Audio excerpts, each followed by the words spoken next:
মহল্লার মসজিদই যখন হয় না, আর মার্কেটের মসজিদ থেকে হবে, ঠিক না? হ্যাঁ, মহল্লার মসজিদই তো ফজরি নামাজি হয় না, অথচ হওয়া উচিত ছিল জুমার চেয়ে বেশি। আসরে ভিড় হওয়া উচিত ছিল জুমার চেয়ে বেশি। আল্লাহ রাসূল বলেছেন, যে ফজর আর আসর পড়লো সে যেন জান্নাতের ভিতরেই আছে। মরার পরে যেমন পানির নিচে ডুব দিয়া থাকলে দেখা যায় না, বোঝা যায় না, ঠিক তদ্রূপ ফজর আর আসর যে জামাতে পড়লো সে যেন জান্নাতের ভিতরেই আছে। কিন্তু আফসোস, আমাদের জীবনটা ছোট বটে, কিন্তু আশা জীবনটা ছোট বটে, কিন্তু চাওয়া অনেক। কিন্তু দুটাই যদি দেখি, পাওয়া বড়। এই জন্য এই দুটাকে পুরা করার জন্য যা চাবে, যা আশা করবে, এটাকে পুরা করার জন্য আল্লাহ একটা স্থান রেখা দিয়েছেন, যেটাকে আখিরাত বলে আখিরাত, যেটাকে জান্নাত বলে জান্নাতে রেখা দিয়েছেন। না আমি বুঝতে পারলাম, না যুবকদেরকে বুঝাইতে পারলাম। তোমার মনের আশা সব এখানে পুরা হবে। উম্মতে মুহাম্মাদীর সব আশা জান্নাতে পুরা হবে, সব চাওয়া জান্নাতে পুরা হবে। মা তাস্তাহি, মনে যা আসবে তা মিলবে। এখন যুবকরা যদি বলে করে যে জান্নাতে সব মিলবে, বুঝলাম জান্নাত এত উত্তম জায়গা, ওইখানে কি এগুলো পাওয়া যাবে? যেমন মনে করেন গান, ওইখানে কি গানও পাওয়া যাবে নাকি? আমরা তো গান খুব খারাপ মনে করি, ঠিক না? খারাপ মনে করেন না? জান্নাতে গানও পাওয়া যাবে, কিন্তু দুনিয়ার মতো এরকম পচা গান না। ওইখানের গান বড় উত্তম গান। ওইখানের গান দিয়া দুনিয়ার গান তো 4 মিনিটের বেশি লাগে। 4 মিনিটের বেশি, 4 মিনিটের বেশি কোন গান আছে? বলো করা আছে রে? থাকতে পারে। ওটা আ উ করে না, এই করতে করতে একটু লম্বা হয়। আসল গান 4 মিনিটের। চাই যেই গান চাই, কারো গানই 4 মিনিটের বেশি নাই, কারো গানই 4 মিনিটের বেশি নাই। জান্নাতের গান হবে 40 বছর।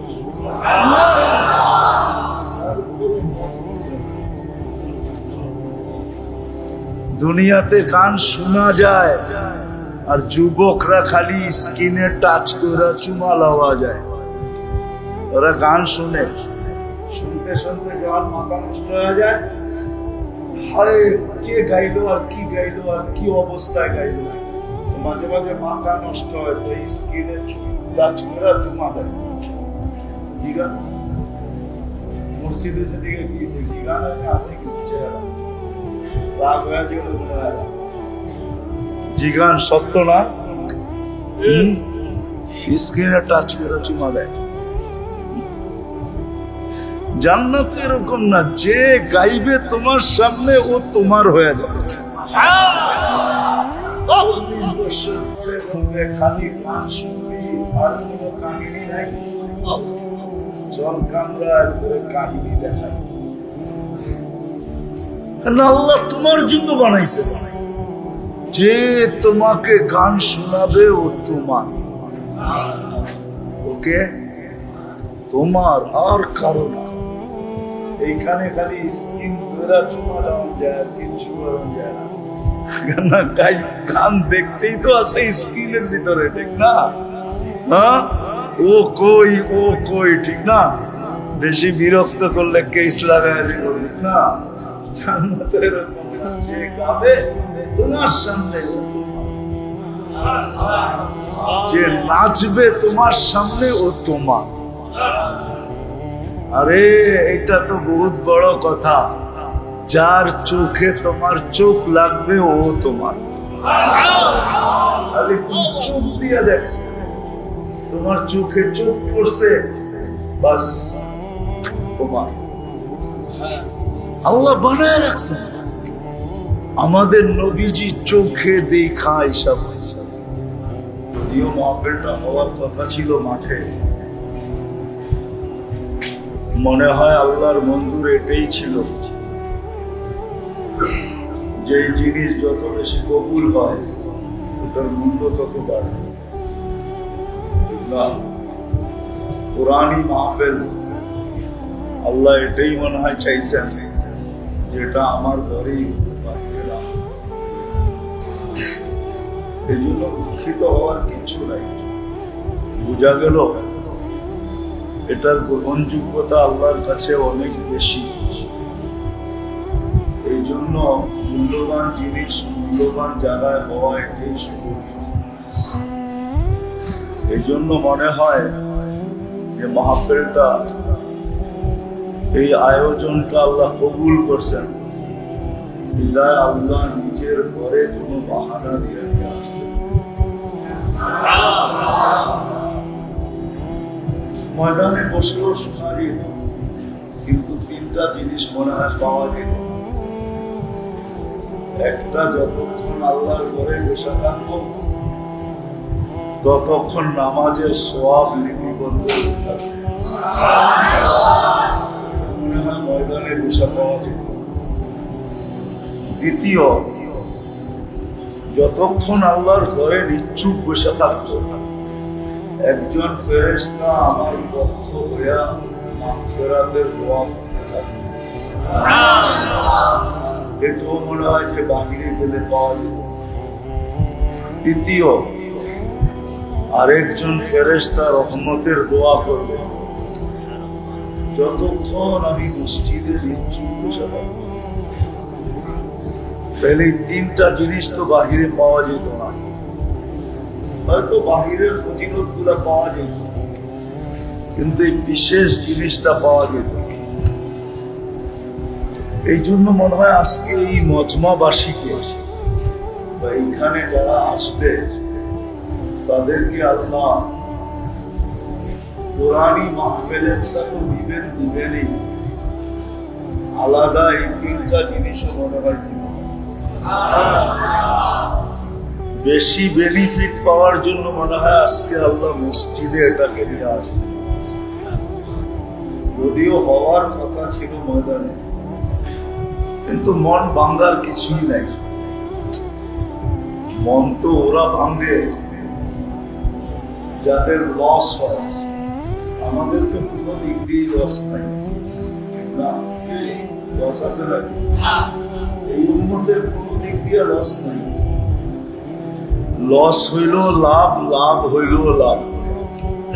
লস হইল, যদি চোখের দৃষ্টিতে লস দেখছি, যে ময়দানে হইলে লোকজন আসা সহজ ছিল, অনেক লোক হইতো, পাঁচতলা সিঁড়ি বায়া কেউ করে উঠবে, চোখে লস দেখতেছি, ঠিক না? কিন্তু আসলে লস না, এই উম্মতের লস হইল লাভ। লস হইল লাভ হইল, আমি দেখাইতেছি কোন একজন আবেদ ব্যক্তি যদি বিছনায় পড়া গেল, এখন বাহ্যিক দৃষ্টিতে আপনি কি দেখতেছেন? যে অসুস্থতার কারণে বিছনায়, এত বড় আবেদ কিন্তু কোনো ইবাদত করতে পারতেছে না। বাহ্যিক চোখে দেখা যাইতেছে কি লস, ঠিক না? মনে হয় বুঝাইতে পারি। বাহ্যিক দৃষ্টিতে কি দেখা যাইতেছে? লস।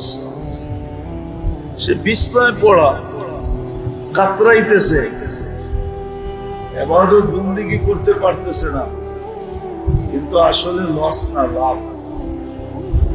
কেননা হাদিসে আছে এরকম ব্যক্তি যখন বিছনায় পড়ে, আল্লাহ ফেরেশতাকে বলে, উকতুব আমালাল্লাযী কানা ইয়ামালু বিসসিহা, ওই সওয়াবগুলা লিখতে থাকো যেগুলা সে সুস্থ অবস্থায় করতে ছিল, অসুস্থ অবস্থায় করতে পারে না বিদায় তুমি আর সোয়াব থেকে বঞ্চিত করো না, আর সোয়াব গুলা দেখতে থাকো। তাহলে এই সোয়াব গুলা লেখা হইতেছে, লস হইল আরো লাভ দেখাইতেছে। সে যখন আহ আহ করতে থাকে তো আল্লাহ বলে লিখতে থাকো, এ বলছে আহ তুমি লেখো সুবহানাল্লাহর সোয়াব। হাদিসে আছে আমিনুল মারিদি তাসবিহ, সে যখন আহ আহ করতে থাকে তো আল্লাহ বলে সে বলছে আহ তুমি লেখো সুবহানাল্লাহ। সিয়াহাতুহু তাহলিলুন, যখন সইতে না পেরে চিৎকার দিতে থাকে তো আল্লাহ বলে লিখতে থাকো লা ইলাহা ইল্লাল্লাহর সোয়াব। লা ইলাহা ইল্লাল্লাহর সোয়াব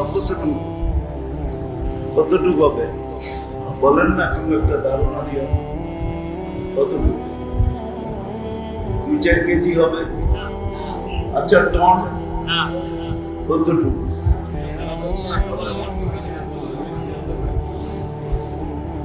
লা ইলাহা ইল্লাল্লাহ যেটা ছাত্র বললো ওইটাই বলি, লাউ উদিয়া ফি কাফা, যদি লা ইলাহা রাখা হয় কোন একটা পাল্লায়, ওয়াসসামাওয়াতু ওয়াল আরাদিন ওয়া মা ফিহিন্না ফি কাফা, সাত আকাশ জমিন সবকিছু যদি এক পাল্লায় রাখা হয়, লা রাজাহা লা ইলাহা ইল্লাল্লাহ, লা ইলাহা ইল্লাল্লাহর পাল্লাই বাড়ি হবে।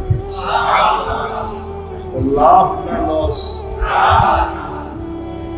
দিল চিৎকার, দিল কি লা ইলাহা ইল্লাল্লাহ সোয়াব, বললো আহ লেখা হইল কি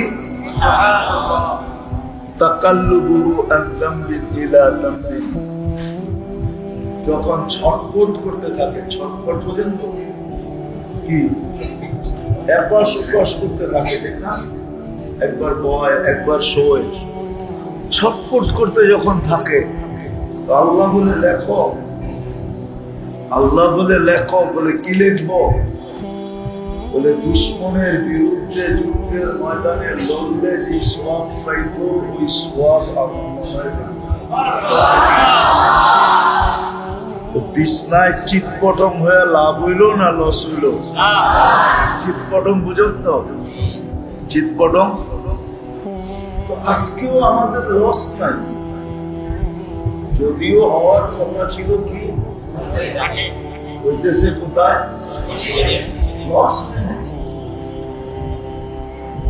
লস হয় না, লাভই হয়েছে। কি লাভ হয়েছে না হয় না? হয়তো কর্তৃপক্ষের মন ভেঙে গেছে, হওয়ার কথা ছিল ময়দানে হইতেছে মসজিদে, তাও 5 তলার উপরে, ঠিক না? লোকজন আসবে কি আসবে না? আমার বিশ্বাস এটা যে লস হয়ে লাভই হয়েছে। আমি তো একটু দেখাইলাম আপনাদেরকে, আরো দেখানো যায় যে কত লাভ হইল। লাভই লাভ, কেন আল্লাহ চান নাই। আমরা চাইলে কি হবে? ওমা তাশাউনা ইল্লা আইয়াশা আল্লাহু রাব্বুল আলামিন। মানুষের তো কত কিছুই চায়, মানুষের জীবনের তুলনায় আকাঙ্ক্ষা বেশি, সত্য তো? জীবনের তুলনায় আকাঙ্ক্ষা কয় গুণ বেশি?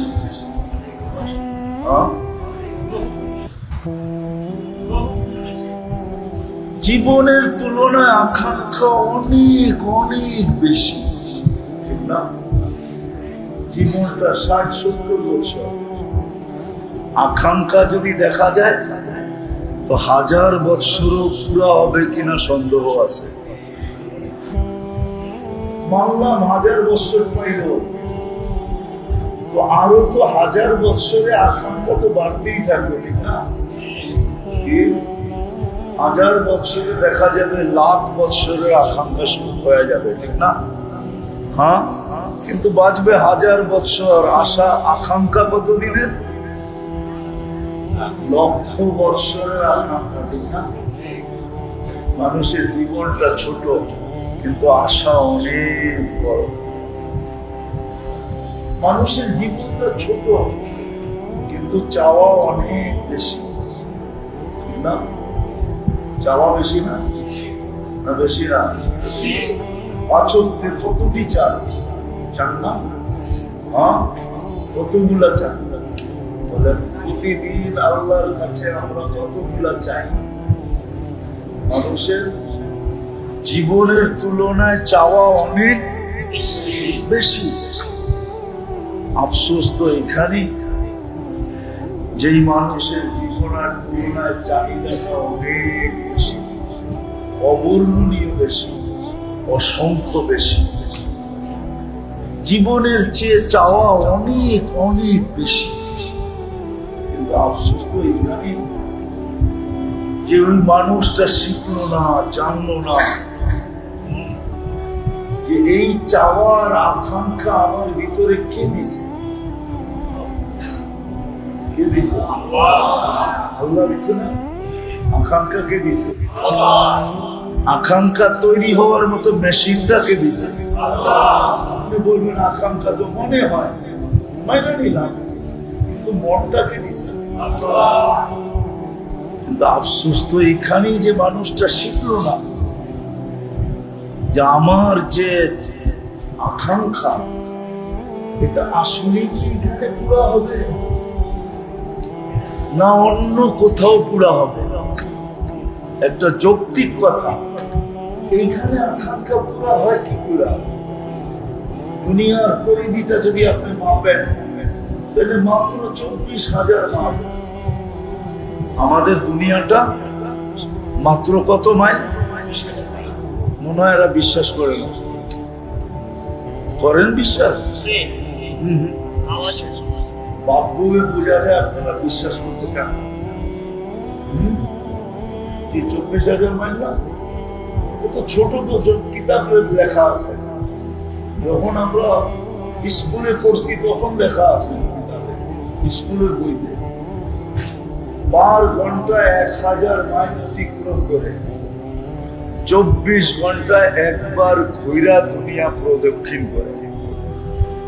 এই জন্য আমাদের রাত দিন 24 ঘন্টা, ঘন্টায় 1000 মাইল, 24 ঘন্টায় 24,000 মাইল একবার প্রদক্ষিণ হয় দুনিয়া করে।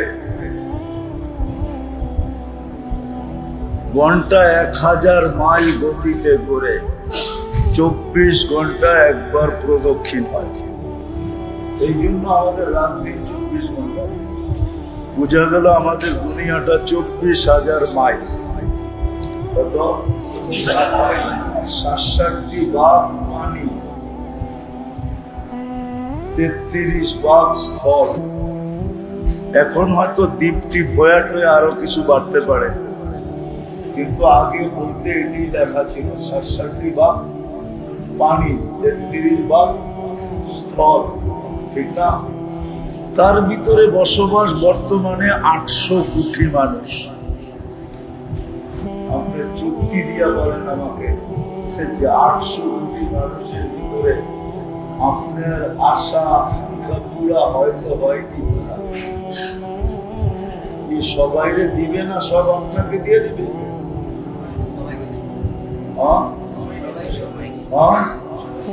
জায়গা তো এতটুকু, বয়স তো 60-70, বয়সেরও পরিধি আছে, আবার জমিনেরও কি আছে।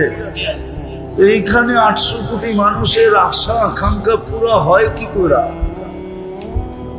অযৌক্তিক বললাম, কি করে পুরা হয়? এই জন্যই তো আল্লাহ বলে দিয়েছেন দুনিয়া মাকসুস, দুনিয়া কিন্তু বন্টিত। ঠিক? এখন আপনি বলবেন পুরা কোথায় হবে?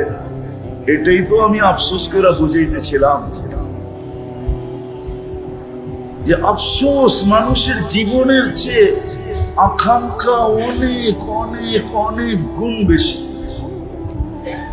ছোট একটা জীবনের চেয়ে চাওয়া অনেক অনেক বেশি। কিন্তু আফসোস, যে মানুষটা সৃষ্টির ভিতরে সেরা, শ্রেষ্ঠত্ব দিল আল্লাহ। সৃষ্টির ভিতরে যাকে শ্রেষ্ঠত্ব দিলেন, সৃষ্টির ভিতরে যাকে শ্রেষ্ঠত্ব দিলেন, যাকে আল্লাহ পছন্দ করলেন, মানুষকে একমাত্র আল্লাহ পছন্দ করছেন। যদি পছন্দ না করতেন তাহলে শ্রেষ্ঠত্বের মুকুট মাথায় দিতেন। ওই মানুষটা এটা জানে না, বাকিগুলা বাদ দিলাম। ওই মানুষটা এটা জানে না যে আমার এই আকাঙ্ক্ষা কোথায় পুরা হবে। যে মানুষটাকে আল্লাহ পছন্দ করা, সৃষ্টির ভিতরে শ্রেষ্ঠত্ব দিলেন, আমাদেরকে আবার পছন্দ করা মুসলমানের ঘরে পাঠাইলেন, আবার পছন্দ করা উম্মতে মুহাম্মদী বানাইলেন। তিনবার আল্লাহ পছন্দ করছেন। পছন্দ করতে গেলেই আমরা আসি, পছন্দ করতে গেলেই আমরা পছন্দ করতে গেছেন তো আমরা হাতে আসছি, যে মানুষ বানাচ্ছি। পছন্দ করতে গেছেন তো আমরা কুদরতি হাতে উঠছি, তো মুসলমান বানায় দিচ্ছেন। পছন্দ করতে গেছেন তো আমরা কুদরতি হাতে আসছি, তো উম্মতে মুহাম্মদী বানায় দিচ্ছি। একটু চিন্তা করেন, মানুষ কারো পছন্দের পাত্র হইলে ওর খুশির অন্ত থাকে না।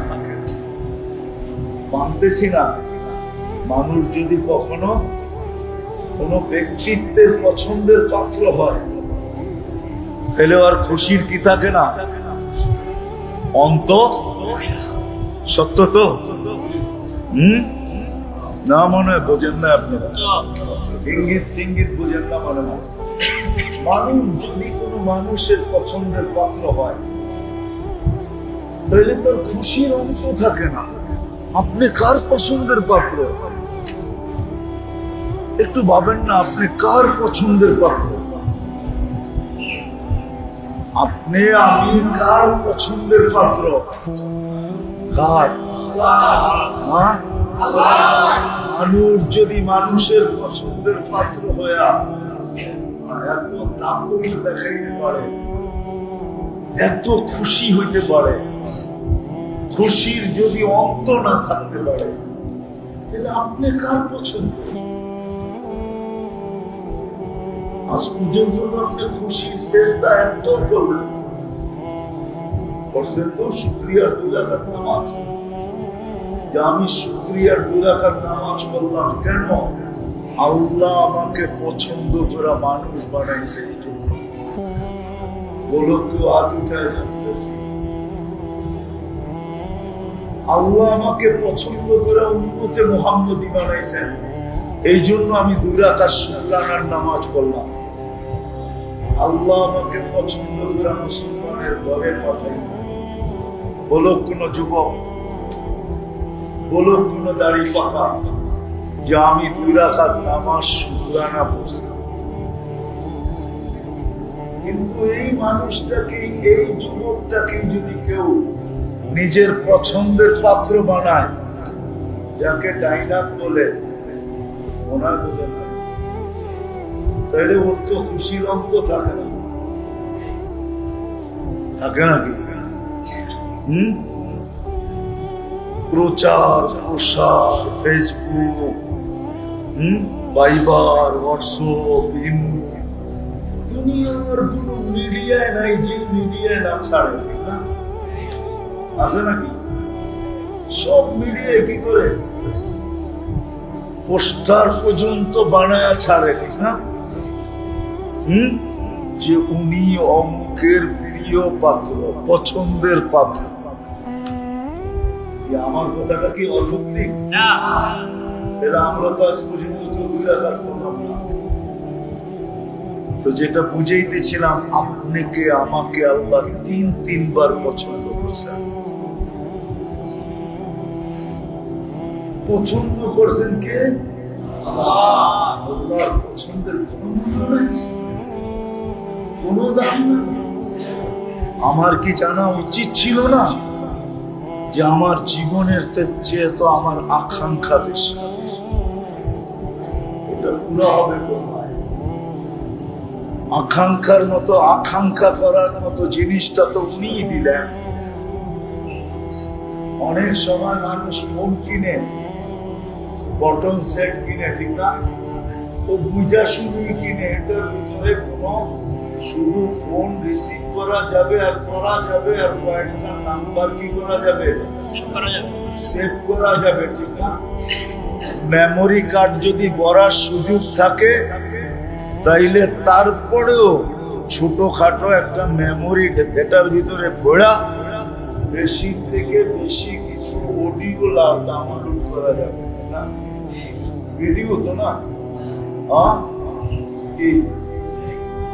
ওর ভিতরে সিস্টেমই নেই, সিস্টেমই নেই।